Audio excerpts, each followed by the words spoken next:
Chers internautes, vous qui nous suivez sur le site du groupe Médias du Sud, bienvenue à ce nouveau numéro de votre magazine Horizon d'hiver. Aujourd'hui, nous allons nous intéresser à la culture urbaine ou le mouvement hip-hop. Pour les scientifiques, ce sont des pratiques urbaines en cours dans les villes du fait de jeunes en colère contre la société. Aujourd'hui, à l'université Assane Seck de Ziguinchor se tient un mini-colloque sur l'être et langue au service de la culture urbaine. Sur ce plateau aujourd'hui, nous allons recevoir le professeur Ndiémé Sow, qui est sociolinguistique à l'université Assane Seck de Ziguinchor. Nous allons parler de la sociolinguistique. C'est quoi la sociolinguistique? Pourquoi les cultures urbaines intéressent les scientifiques et en quoi le langage du groupe Kër-Gui pourrait intéresser ces scientifiques. Donc, ces deux invités que je vais avoir aujourd'hui, je vous le disais tantôt, le professeur Ndiémé Sow et Tchad du groupe Kër-Gui. Chers internautes, comme je vous le disais tout à l'heure, nous recevons sur ce plateau Dr Ndiémé Sow, qui est l'organisatrice d'un mini-colloque qui se tient actuellement à l'université Assane Seck de Ziguinchor sur sciences et langue du moins et lettres au service de la culture urbaine. Nous avons également sur ce plateau Tchad du groupe Kër-Gui que tout le monde connaît maintenant. Voilà, Madame Ndiémé Sow, bonjour. Vous êtes sociolinguiste à l'université Assane Seck de Ziguinchor. Tchad, bonjour. Bonjour. Vous êtes membre du groupe Kër-Gui. Vous êtes des rappeurs et vous évoluez aussi dans un mouvement qu'on appelle Y'en a marre. Effectivement, je suis rappeur du groupe Kër-Gui que je partage avec Kilifeu, membre fondateur aussi du mouvement Y'en a marre. Madame Sow, aujourd'hui vous êtes sociolinguiste, mais avant d'entrer dans le vif du sujet, pouvez-vous un peu nous dire c'est quoi la sociolinguistique? Je dis c'est une science du langage parce qu'il existe des sciences du langage. Tout comme il y a la linguistique d'une manière générale qui décrit les faits de langue, il y a la lexicologie qui s'intéresse à l'étude des mots dans une langue, il y a la sociolinguistique d'une manière générale qui s'intéresse aux relations, aux rapports qu'il y a entre la langue et les faits sociaux. Donc c'est en quelque sorte ce que l'on a appelé à un moment donné de l'évolution de la discipline, la sociologie du langage. C'est quoi la culture urbaine de façon scientifique? C'est ce qu'on est en train de faire cette journée. Donc on est en train de voir toutes les facettes de la culture urbaine. Donc moi, en tant que sociolinguiste, je peux parler peut-être de la culture urbaine suivant sa facette linguistique. Parce que qui dit langue, dit culture. C'est la langue qui véhicule la culture. Donc vous allez peut-être me dire pourquoi l'adjectif urbain.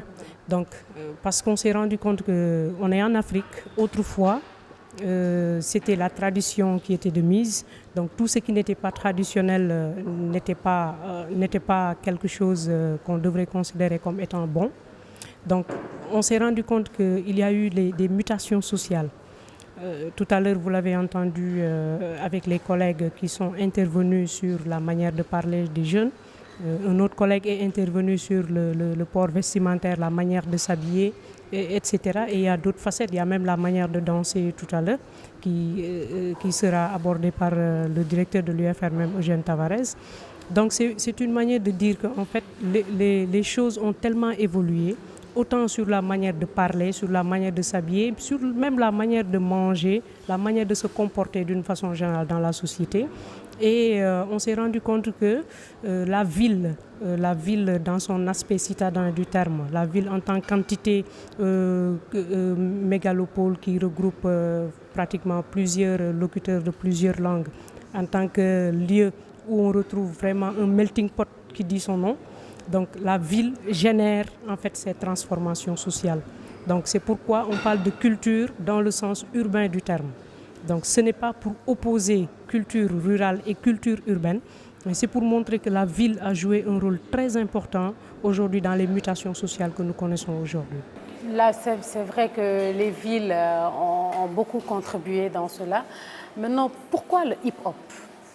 Aujourd'hui, vous avez invité le groupe Kër-Gui. Vous avez pratiquement fait une étude sur leur façon de parler, leur façon de communiquer. Donc, pourquoi le hip-hop exactement? Voilà, je vais vous répondre en tant que sociolinguiste d'abord. Mais je vais vous répondre aussi en tant que moi, en tant que Ndiémé Sow. Donc, et je commencerai par cela. En tant que moi, en tant que Ndiémé Sow, donc, étant étudiante, j'ai fait un travail sur le rap. J'étais encore étudiante, j'ai fait mon mémoire de DEA sur le rap. À l'époque, je ne connaissais pas le groupe Kër Gui. Donc j'ai travaillé avec les groupes de l'époque. Il y avait les DJ Awadi et autres. Donc j'avais travaillé avec eux et je me suis rendu compte que derrière ce rap-là, il y a autre chose que l'on devrait percevoir, autre chose que ce que le citoyen lambda voit, c'est-à-dire le langage de la rue. Donc au départ, je voulais m'intéresser au langage de la rue, que l'on appelle nous, dans le langage scientifique, ce que l'on appelle l'argot. Donc je voulais travailler sur l'argot, mais quand j'ai entamé le travail, je me suis rendu compte que le rap, c'est un fait social d'abord. Donc ce n'est pas un fait artistique seulement, mais c'est aussi un fait social. Donc, mais en tant que sociolinguiste maintenant, en tant que sociolinguiste, c'est ma discipline même qui demande que l'on s'ouvre vers toutes les disciplines, toutes les matières ou toutes les informations que l'on puisse avoir et qui puissent ravitailler la réflexion scientifique. Et on s'est rendu compte que le rap est un objet de recherche. Maintenant, j'aurais préféré que vous me demandiez pourquoi Kër Gui au lieu de pourquoi le hip-hop. J'en venais effectivement. Je vais en venir à cela tout à l'heure. Mais je vais d'abord me tourner vers Thiat du groupe Kër Gui. Je vous laisse d'abord le soin de vous présenter à nos chers internautes. Voilà, c'est Thiat du groupe Kër Gui que je partage avec Kilifeu, comme je le disais tantôt, membre fondateur aussi du mouvement Y'en a marre. Kër Gui, comme vous le savez certainement, vient de fêter ses 20 ans de carrière. Et voilà, on est là, tranquille. Donc tout à l'heure, le docteur Ndiémé le disait, elle dit que le rap mérite vraiment qu'on fasse une étude là-dessus. Donc vous, en tant que rappeur, qu'est-ce que ça vous fait que maintenant, à un point où nous en sommes, que les scientifiques s'intéressent à ce que vous faites? C'est un énorme plaisir pour nous, c'est une satisfaction, c'est aussi un honneur. Parce que vous savez que le rap aujourd'hui, on ne peut plus, en tout cas les cultures urbaines, on ne peut plus ne plus en tenir compte aujourd'hui. Parce que quand on parcourt les villes du pays, on voit des graffitis qui font partie de la décoration en tout cas du pays, des ponts, des murs, partout. Quand on voit les gens marcher, à l'époque on voyait des kaftans, des tchaya, aujourd'hui on voit des jungles, on voit des check-downs, on voit des baggy, on voit des dreadlocks. Quand on entend les gens parler, on entend des slangs, on entend de nouveaux mots qui ont été créés. Quand on voit les gens parler, on voit un gestuel qui est différent de ce qu'on avait à l'époque. Forcément, on ne peut pas ne pas faire une étude scientifique de cela parce que ça rentre maintenant en considération forcément d'une étude qui permettrait de mieux comprendre les mutations d'une société. La société sénégalaise a fini d'adapter ces cultures qui pour certains viennent d'ailleurs, mais en tout cas, nous nous le sommes bien appropriés de telle sorte que ça fait partie de nous aujourd'hui, on ne peut plus l'ignorer. Et c'est un honneur pour nous, nous en sommes très fiers. D'ailleurs, ça nous ramène à vouloir tout le temps bien le faire pour permettre à ces scientifiques de pouvoir bien étudier ce que nous faisons et d'en tirer les meilleures leçons pour les étudiants qui eux vont en bénéficier. Comme vous l'attendiez tout à l'heure, la question, elle est là. Pourquoi le groupe Kër Gui? On voudrait savoir, il y a beaucoup de rappeurs au Sénégal, de bons rappeurs même. Maintenant, qu'est-ce qui, dans le langage du groupe Kër Gui, mérite toute cette attention? Tout dans le langage du groupe Kër Gui, hein? Tout dans le parler, dans l'attitude, dans le mouvement, tout. Hein? Donc j'ai bien apprécié tout à l'heure quand vous avez fait la distinction entre le groupe de rap Kër Gui et le groupe activiste Y'en a marre. Hein? Donc effectivement ici nous avons invité le groupe Kër Gui et je me rends compte qu'eux-mêmes ils font bien la différence. On est en train de parler recherche scientifique et ça fait vraiment plaisir. Donc pourquoi eux? En fait, je dois peut-être rendre à César ce qui est à César.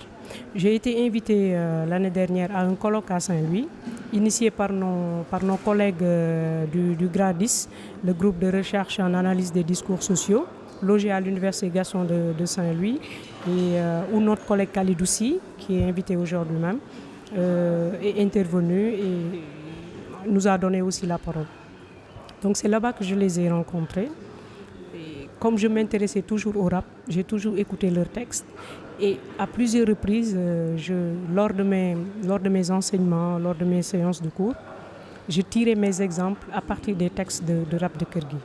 Donc je me suis rendu compte que mes étudiants connaissent mieux le groupe Kër Gui que les autres groupes de rap. Donc à chaque fois que je cherchais à donner par exemple des exemples en rapport avec les procédés de création de mots, comme la troncation par exemple, le fait de tronquer les mots, au lieu de dire collaborateur, collabo, la siglaison comme les wadistes, au lieu de dire les gens de Wad, etc. Voilà, les partisans de Wad. Donc ce sont des exemples que mes étudiants sortaient toujours des textes de Kër Gui. Et finalement, sans même les avoir jamais rencontrés, moi-même je me surprenais à travailler sur leurs textes sans les avoir jamais rencontrés. Et donc lorsque M. Si m'a fait part de son événement qui consiste en un colloque à l'UGB de Saint-Louis, donc automatiquement je me suis dit c'est l'occasion de parler de Kër Gui. Et à cette occasion, j'avais fait une communication sur le combat des langues que l'on retrouve dans leurs textes. Il y a un combat perpétuel entre les trois langues, le français, le wolof et l'anglais. Peut-être qu'eux, ils ne perçoivent pas ça en termes de combat, mais moi j'ai vu que les langues se côtoient et se tirent un peu, essaient de trouver la première place chacune. Et donc c'est là-bas que je les ai côtoyés et on est restés amis. Depuis lors, on ne s'est plus quittés. Comme on dit dans les contes, ils vécurent heureux et eurent beaucoup d'enfants. Voilà, c'est comme ça que ça s'est passé.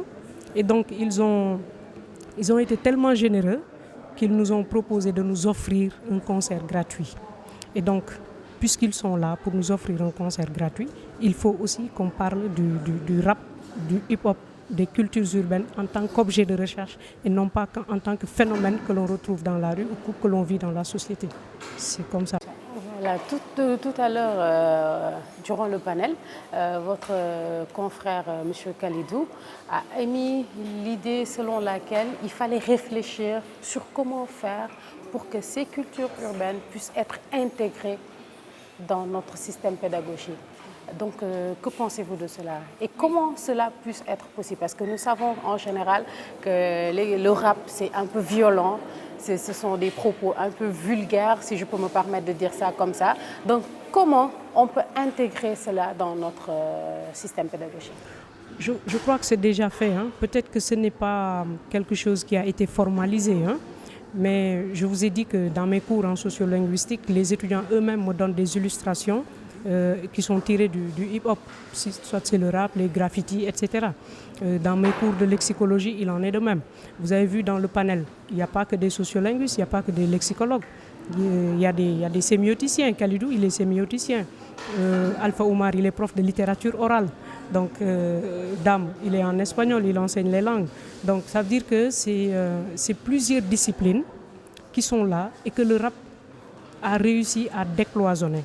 Donc, les cultures urbaines ont réussi en fait à marquer un décloisonnement entre ces disciplines-là qui ont jusqu'à présent évolué chacune de son côté. Donc maintenant, c'est pourquoi j'ai dit qu'on est déjà dedans. On le fait, on vit le fait qu'il y ait les cultures urbaines dans nos classes. Maintenant, comment faire pour formaliser tout cela? Quelque part, c'est formel avec des disciplines comme la sociolinguistique. Maintenant, le problème, c'est qu'il n'existe pas de département de sciences du langage dans nos universités, à part Dakar, où le département de linguistique maintenant prend en charge la linguistique et les sciences du langage d'une manière générale. Donc, ce que nous avons dans nos universités, c'est des filières lettres modernes, ou bien anglais, espagnol, etc.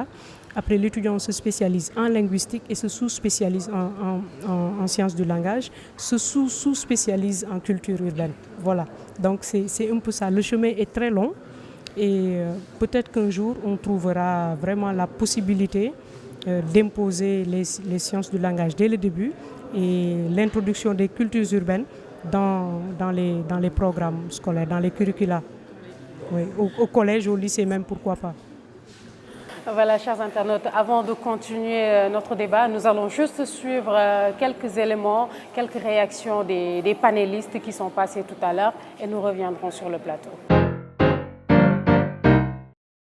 La culture urbaine rend les jeunes plus réceptifs à la connaissance pour garantir une acquisition rapide des compétences nécessaires afin d'appartenir à son temps. Le panel organisé le samedi 14 mai 2016 par l'UFR l'HU de l'Université Assane Seck de Ziguinchor a permis de démontrer que l'université ne veut pas être juste une tour fermée où se côtoient seulement étudiants et personnels enseignants et de service. Qu'on se le veuille ou pas, pour une raison très simple, c'est que n'importe quel enseignant, qu'il soit enseignant de lycée ou enseignant de collège ou enseignant de l'université, il est confronté, en tout cas s'il est dans les lettres et sciences humaines, il est confronté à ce problème. Quelle est l'adéquation entre ce que je suis en train d'enseigner et ce que les étudiants attendent de moi? Ça, c'est une question récurrente. Maintenant, c'est à lui par rapport à cette question récurrente, de se poser la question, qu'est-ce que moi je peux faire pour créer cette adéquation? Donc je pense que c'est une excellente initiative qui a été prise par l'UFR Lettres, Arts et Sciences Humaines d'organiser cette journée d'études sur les cultures urbaines. Donc je pense que cette problématique qui favorise l'analyse des performances verbales des différents acteurs de la société sénégalaise à travers de nouveaux codes langagiers développés par les jeunes, ce qu'on assimile au langage urbain. Je pense que cette initiative permet aux enseignants et au public de mieux saisir les enjeux de la langue que l'on utilise, la langue de tous les jours, la langue utilisée par les jeunes qui sont démarqués par les grandes sociétés commerciales à travers les politiques de marketing.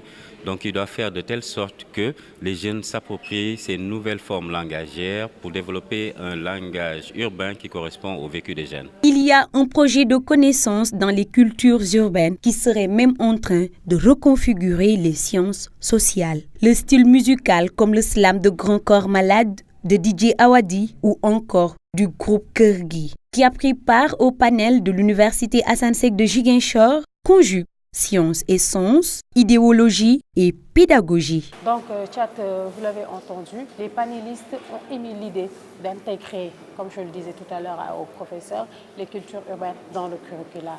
Maintenant, vous, en tant que rappeur, vous qui faites la pratique, maintenant que les scientifiques s'intéressent à ce que vous faites, quel est le combat de Kergui par rapport aux autres rappeurs? Pour qu'au moins, parce qu'on le sait, je l'ai dit tout à l'heure, le langage est un peu vulgaire chez les uns, chez les autres. Le comportement, il y a beaucoup de gens qui critiquent le comportement des rappeurs et tout ça. Mais maintenant que les scientifiques s'intéressent à ce que vous faites et émettent l'idée d'intégrer ça dans notre curricula, quel est le combat de Kergui qui est pris aujourd'hui comme exemple par ces scientifiques? Oui, écoutez, il n'y a aucune science qui n'est pas susceptible d'être critiquée. Tout est critiquable, si on peut utiliser ce mot. Et je pense que pour ceux qui taxent le hip-hop de musique vulgaire ou de rap musique vulgaire, c'est parce que quand le rap est le miroir de la société, on ne peut pas raconter une vulgarité avec d'autres mots que des mots vulgaires. On ne peut pas raconter des faits d'une autre manière que comment les faits se sont déroulés. Donc, dans ce sens, je pense qu'on est clair là-dessus. Maintenant, le combat de Kergui, c'est à la base, déjà, quand il a fallu choisir quel rap nous, on veut pratiquer. On a eu le choix entre être des stars ou être des modèles. Nous avons dit, nous ne voulons pas être des stars, parce qu'une star, si tu l'écris sur ton t-shirt et que tu te regardes devant la glace, ça te donne Ra avec S. Mais le modèle, c'est celui-là qui reste et demeure, qui est immortel, de par ses œuvres, de par ses paroles, de par ses faits, de par ses gestes. Nous avons choisi ce hip-hop-là. Nous avons choisi peut-être le chemin le plus dur, mais le chemin le plus sûr. Parce que aujourd'hui, si c'est intégré dans le milieu, dans le cursus, en tout cas scolaire, que ce soit dans les collèges, dans les lycées ou dans les universités, ça ne fait que nous grandir. On nous rend ce qui nous appartient. Nous sommes des acteurs de cette société, politiquement, économiquement, socialement. Nous sommes des éléments qu'on ne peut plus négliger. Quand on parle de politique aujourd'hui au Sénégal, on ne peut pas ne pas parler de ce que les rapports ont fait. Quand on parle de société, les mutations qui ont été apportées dans cette société, on ne peut pas ne pas parler de hip-hop. Quand on parle d'économie, on ne peut pas ignorer le fait que tous ces rappeurs-là sont des self-made men. Ils sont partis de zéro. Aujourd'hui, ils ont des home studios, ils ont des streetwear, ils ont des labels de production. Ils produisent, ils donnent des emplois. Beaucoup de télévisions aujourd'hui emploient des jeunes issus du mouvement hip-hop. Les infographistes, les caméramans, les vidéomakers, les beatmakers, les monteurs. On ne peut plus on peut pas le négliger. C'est pas possible. Il serait maintenant, moi je dis ça par rapport au système éducatif, au système en tout cas de l'enseignement au Sénégal, ce serait vraiment être visionnaire de l'intégrer tout de suite. Parce que s'il faut attendre que d'autres pays le fassent pour nous le faire, alors que ces cultures urbaines ont beaucoup plus contribué dans les changements politiques, sociaux et économiques du pays plus qu'aucun autre pays. Et sans compter que le Sénégal est 3e sur le plan mondial. Exactement. Il faudrait que nos dirigeants aient la lucidité ou en tout cas le flair de voir venir tout de suite et de l'intégrer de manière officielle. Parce que ça se fait. Beaucoup de professeurs le font. Mais ce n'est pas officiel, ce n'est pas dans le programme, ce n'est pas un impératif, ce n'est pas quelque chose qui est vraiment un truc à faire et par force. Ça, nous le voudrons. Mais c'est un combat qui se gagne petit à petit. Déjà, le fait qu'il y ait des colloques, qu'il y ait des panels, qu'il y ait des discussions, des réflexions, c'est déjà un gros pas et nous en sommes très, très fiers. Nous, ça nous met encore beaucoup plus à l'évidence que ce que nous sommes en train de faire, nous sommes sur la bonne voie. Nous allons continuer sur cette lancée, nous allons continuer à produire des textes qui sont riches d'enseignements. Nous allons essayer à chaque fois d'être le plus intelligent possible dans nos manières de formuler nos phrases, d'utiliser beaucoup plus de figures pour permettre aux professeurs d'en prendre des exemples pour donner aux élèves, d'utiliser beaucoup plus ce qu'on appelle la grammaire, le vocabulaire, les formules, les machins, pour permettre aussi à ces professeurs de vraiment pouvoir avoir un support pédagogique parce qu'on ne fait pas que du entertainment, on veut faire aussi du edutainment. Merci Thiat de Keur Gui. Donc docteur, je vous remercie pour cette initiative. Donc ce qu'on peut retenir aujourd'hui, c'est que le rap est devenu une partie intégrante dans notre société, mais également dans l'économie, comme vient de le souligner Thiat. Donc je remercie l'ensemble de l'équipe technique du moins, qui m'a accompagné pour la réalisation de cette émission. Quant à moi, je vous retrouve la semaine prochaine pour un autre numéro d'Horizon d'Hiver sur www.gms.sn. Au revoir.